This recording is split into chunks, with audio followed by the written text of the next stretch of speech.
mewakili barisan jawatan kuasa pengelola kejohanan mengalu-alukan kehadiran tuan-tuan dan puan-puan ke kejohanan Hari Sukan Sekolah Rendah Sri Al-Amin Cyberjaya kali keempat.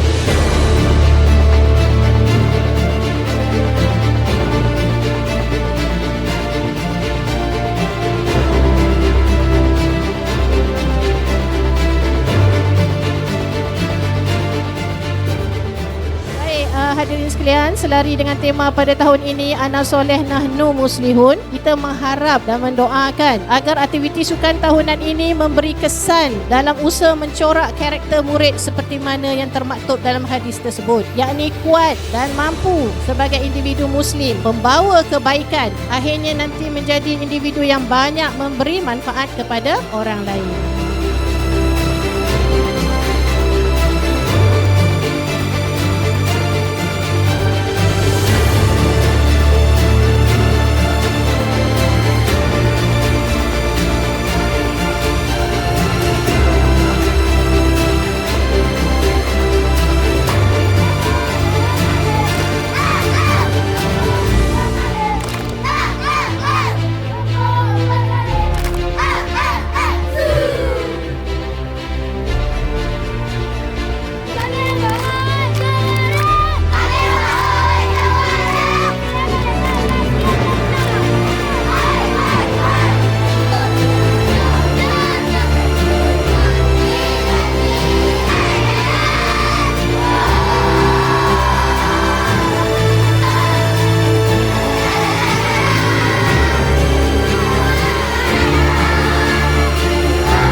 Kita laksanakan Tamasya Hari Sukan untuk kita berseronok. Kita melaksanakan tuntutan yang diberikan oleh Allah Subhanahu Wa Taala untuk kita menjaga badan kita, jasmani kita, untuk kita pastikan kita menepati ciri-ciri insan Rabbani, iaitu jasmani yang cergas.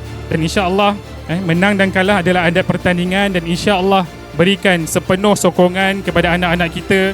Mereka telah seminggu berhempas pulas menyertai pertandingan-pertandingan dan mereka menyertai usaha untuk melaksanakan pertunjukan, perbarisan dan perhiasan pada hari ini. Dan insya-Allah kita harapkan objektif daripada perjalanan program kita pada hari ini tercapai, dan insya-Allah ianya memberikan pengalaman yang manis kepada anak-anak kita sepanjang mereka berada di Sekolah Rendah Sri Al-Amin Cyberjaya.